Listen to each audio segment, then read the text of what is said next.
Vamos a hablar hoy de la democracia desde el punto de vista pragmático. En la tercera 1, precisamente, hablamos de la democracia y distinguimos allí dos aspectos, perspectivas o momentos que tiene la democracia como toda institución,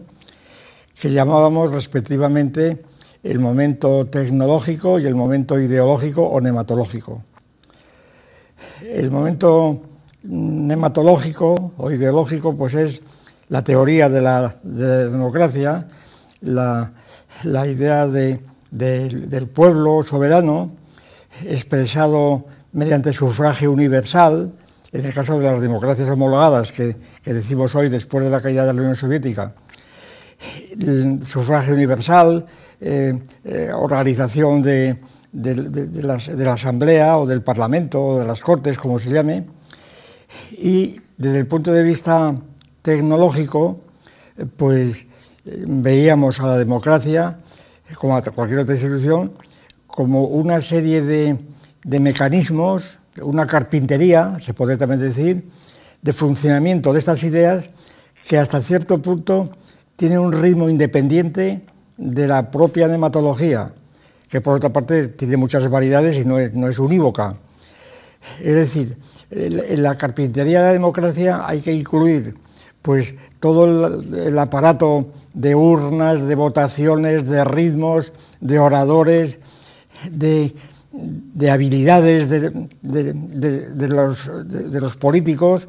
que en este caso son hasta cierto punto comunes o genéricamente comunes con otras formas de organización política, como puedan ser las aristocracias o las dictaduras. Es decir, en todas ellas hay una carpintería similar, pues entre los políticos que tienen que hablar ante el pueblo, que tienen que utilizar determinadas formas, ritmos, horas, etcétera, etcétera. Pues esta distinción, ya la hemos utilizado ampliamente,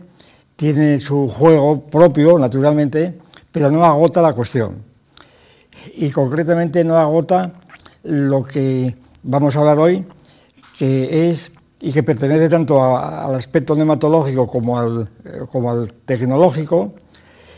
el aspecto que vamos a considerar hoy, que es el punto de vista pragmático, otro criterio de distinción, que es el criterio pragmático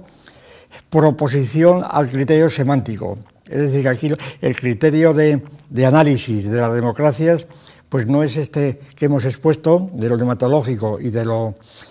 lo tecnológico, sino el criterio de lo semántico y lo pragmático. Lo semántico se refiere sobre todo a las teorías nematológicas, subordinadamente a las carpinterías, diríamos, a las teorías nematológicas de la democracia, que más o menos ofrecen la doctrina, diríamos, abstracta, general, y para decirlo más precisamente aún, en tercera persona, diríamos, cuando se habla del pueblo, sobre todo en tercera persona. Es decir, el pueblo es una entidad que está dada, que se considera dada, y que tiene muy diversas formas de organización. Suponemos que la organización democrática no es la originaria, no es la primitiva, sino que las democracias aparecen pues frente a las aristocracias, frente a las autocracias, a las dictaduras, etc. Y que, por tanto, las democracias tienen siempre un componente polémico, precisamente contra esas otras formas de gobierno que suponemos que son anteriores, según una tradición, por otra parte, muy conocida, desde Platón y Aristóteles, etc. Y además que la historia lo confirma así. Hablar de una democracia primitiva, de una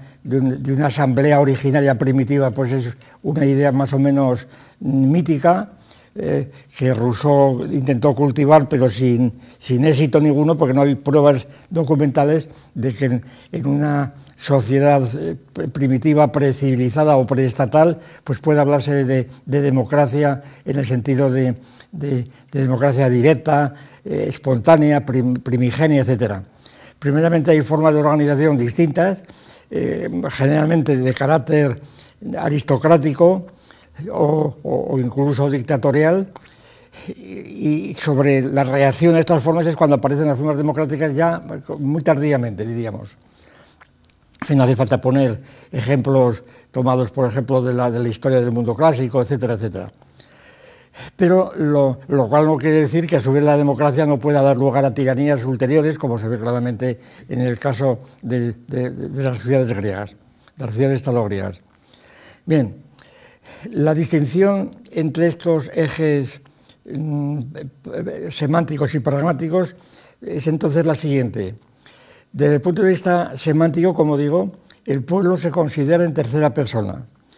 y es discutible, y hay un amplio margen de discusión teórica, diríamos, acerca de cuál es la forma más estable de organización de una sociedad política, incluso establecida polémicamente contra una forma precedente de carácter aristocrático o tiránico o despótico,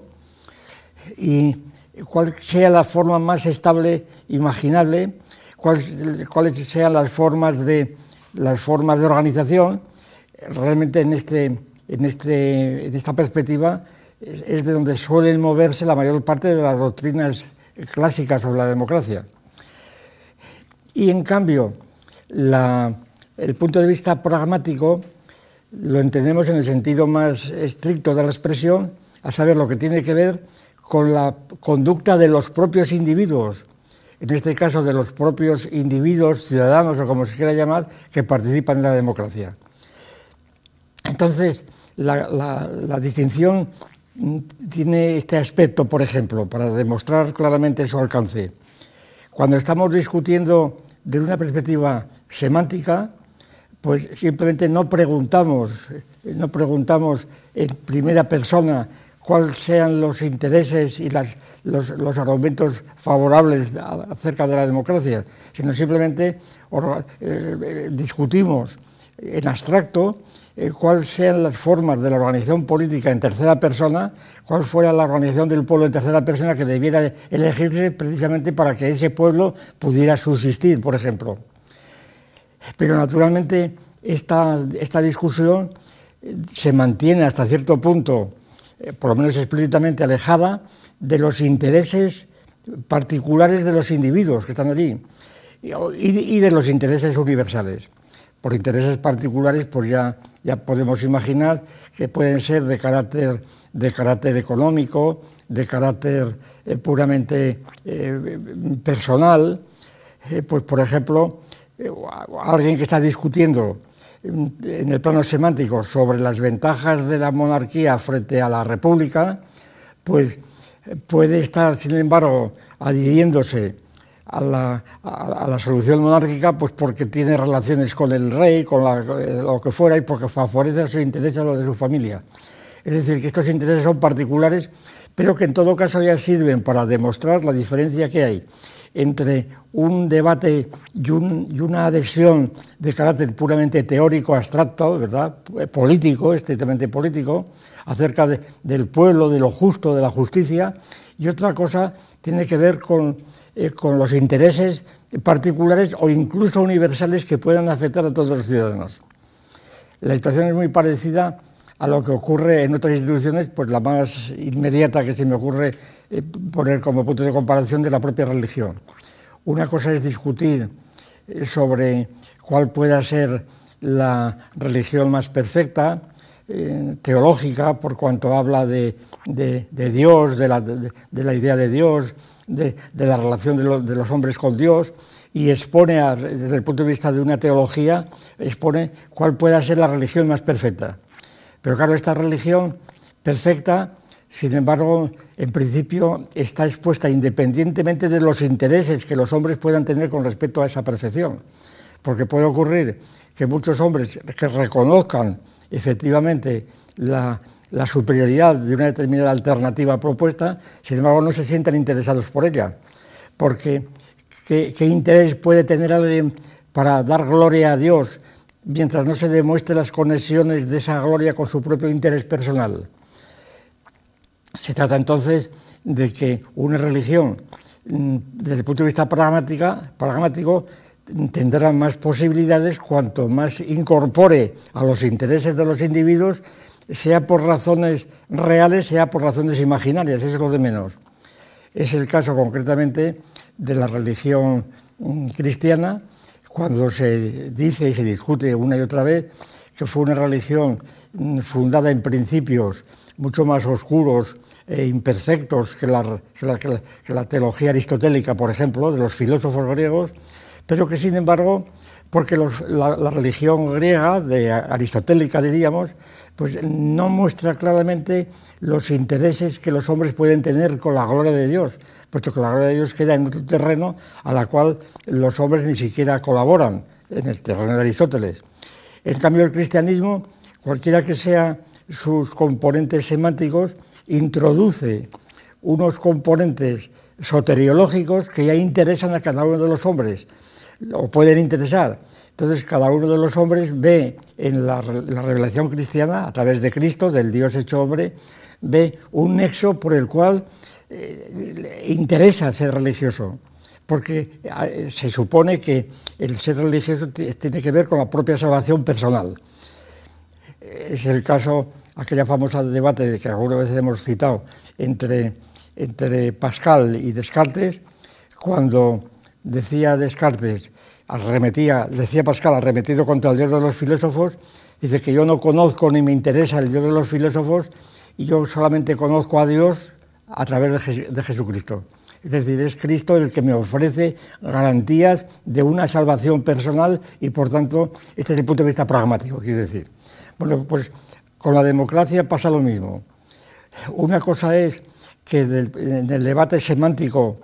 pues se ponderen, se contrasten las ventajas o inconvenientes, las probabilidades de mejor eutasia entre una forma y otra cosa es que se manifiesten los mecanismos por los cuales esta superioridad teórica de una forma política frente a otra encuentre un engranaje con los intereses personales y no ya de carácter puramente particular, sino de carácter universal. Es decir, que afecten a todos los ciudadanos. Bien, en ese sentido, a mí me parece que la cuestión está planteada de nuevo y que prácticamente está intacta. Es decir, el punto de partida de esta tesela consistiría en lo siguiente, en advertir que la defensa y exposición que se hace de la democracia frente a la autocracia, etcétera, se mantiene en un plano semántico, pero que por sí misma no explica la razón por la cual, sobre todo después de la caída de la Unión Soviética y por supuesto de la caída del fascismo, pues regímenes considerados como, a pesar de que se llamen democracias populares, etcétera, pues considerados como totalitarios, como despóticos, etcétera. Entonces, como dictaduras, la dictadura del proletariado, explícitamente en la Unión Soviética. Entonces, la cuestión es por qué estas formas de Estado semánticamente tan perfectas como puede ser el comunismo o el nacionalsocialismo, etcétera, sin embargo, han dejado de atraer precisamente a los individuos y sobre todo después de la Unión Soviética y de la caída del fascismo y del nazismo, se ha llegado a una especie de consenso en las llamadas democracias homologadas, en donde la democracia se defiende como un principio evidente, incontestable, incomparable, de organización política, como la forma más perfecta de organización política. ¿Cómo se ha llegado a esto? Es decir, ¿qué engranaje hay con los intereses individuales? Eso es, que en este caso son individuales pero universales porque afectan a todos los ciudadanos. Bien, a mi juicio, la razón, y esta es la hipótesis que vamos a sugerir aquí, aunque caben otras, por supuesto, pero la hipótesis que vamos a sugerir es la siguiente, que las razones de la imposición progresiva de la democracia, del consenso democrático entre todos los países occidentales, por ejemplo, sobre todo los que vienen enfrente de los sistemas anteriores, inmediatos antes de la caída de la Unión Soviética, repito, la dictadura del proletariado en la Unión Soviética o el fascismo o el nacionalsocialismo en la otra parte, que las razones son de otro índole, que no es por por la admiración, el cultivo, la fascinación que puedan ofrecer pues una sociedad perfecta, como pueda ser la descripción del sistema soviético por sus ideólogos en la época de Stalin o incluso de los sucesores, sino que cuáles son los intereses personales, porque claro, suponer que el interés del individuo es precisamente el Estado. En la última generación, esto naturalmente no explica nada, eso es justamente lo que no explica nada. Decir que los individuos deben defender y alinearse y militar en todas las corrientes que van orientadas hacia la obtención del estado final de la humanidad, con todos los sacrificios que haga falta, para que las próximas generaciones puedan efectivamente pues lograr el proyecto que semánticamente es el más perfecto, sin embargo no explica por qué o cómo engranan estos intereses semánticos globales acerca de la sociedad y del pueblo con los intereses de cada uno de los individuos de ese pueblo. Queda roto ese mecanismo y entonces parece, o se supone, en las exposiciones ordinarias de las democracias homologadas, pues que las razones por las cuales el individuo se integra o se interesa o se compromete con la democracia sean esas razones semánticas, y no es esto. Esa explicación pediría el principio. Pues bien, en este sentido, la hipótesis que sugerimos es la siguiente, que la verdadera razón por la cual la forma de la democracia parlamentaria, sufragio universal, Estado de Derecho, etcétera, etcétera, ha llegado a interesar a todos los hombres, y muchos hombres se han incorporado a ella, es de otro tipo, que tiene que ver principalmente no ya con supuestos mecanismos, diríamos, metamédicos en tercera persona, sino en primera persona, a saber, en cuanto el individuo, yo estoy implicado precisamente con el pueblo, cuanto el pueblo es lo que me rodea, la gente que me rodea, gente heterogénea, etcétera, pero la que hay en un supermercado, en un partido de fútbol, la gente en general, y entonces, y por supuesto en el resto de la vida ordinaria, y que está en la vida administrativa, en la vida de la fábrica, de la empresa, etcétera, y que todo este pueblo, concepto que por sí mismo es sumamente oscuro, como es evidente, porque ese pueblo es tan metafísico como Dios, ¿verdad? Ese pueblo concebido como una acumulación de individuos, pero cada uno de los individuos dotados de una libertad propia, de una igualdad con los demás, etcétera. A mi juicio, el mecanismo fundamental por el cual cada ciudadano se siente implicado en la democracia es no por razones semánticas, repito, sino por razones pragmáticas, que concretamente haríamos consistir en esto. Cada individuo ve en la democracia el canal mediante el cual es reconocida su libertad, su igualdad, que no está por debajo de ninguna otra. Es decir, en la democracia el individuo es demócrata en el sentido pragmático porque considera que la democracia es la forma en la cual él es reconocido como soberano, nadie está por encima de él, no ya en el plano, o debe estar en el plano económico, jurídico, etcétera, sino porque todos somos iguales ante la ley y porque nadie tiene una autoridad sobre la propia del individuo, e incluso si esa autoridad se extiende en las evoluciones ulteriores de la democracia a las formas de opinión. Cada individuo, en la medida que con su voto se presupone que contribuye al voto soberano, que elige a las representantes del pueblo, entonces en el Parlamento, entonces el individuo tiene que tener absoluta libertad para opinar y de ser reconocido y respetado y tolerado en sus opiniones. Es la idea de la tolerancia, de la respetabilidad, de respetar las opiniones ajenas, la tolerancia, etcétera, y entonces como virtud máxima de la democracia. Y entonces esto sería la razón por la cual, como estos intereses son universales, no son particulares, porque afectan absolutamente a todos, entonces los individuos serían demócratas porque en la democracia ven la única forma política en donde sus aspiraciones a no tener por encima a nadie del que les ordene, a ser soberanos en sus propias opiniones, juicios y conductas, a no tener que estar sometido a nadie, una especie de anarquismo, diríamos, de anarquismo absoluto, que está funcionando en ese sentido, entonces esta sería la razón por la cual la democracia ha tenido esa forma de consenso tan universal que tiene. Ahora bien, entonces, ¿cómo se habría producido este consenso? Y hasta qué punto este consenso habría sido favorecido por los propios clases dominantes o las élites que conducen una sociedad, supuesto que efectivamente una sociedad no se organiza por sí sola ni por acumulación simplemente de opiniones, sino que necesita siempre una tradición o una estructura de dirigentes, de élites, aunque sean cambiantes, ¿verdad? Lo que llamamos la clase política, cualquiera que se llame, clase política que en absoluto puede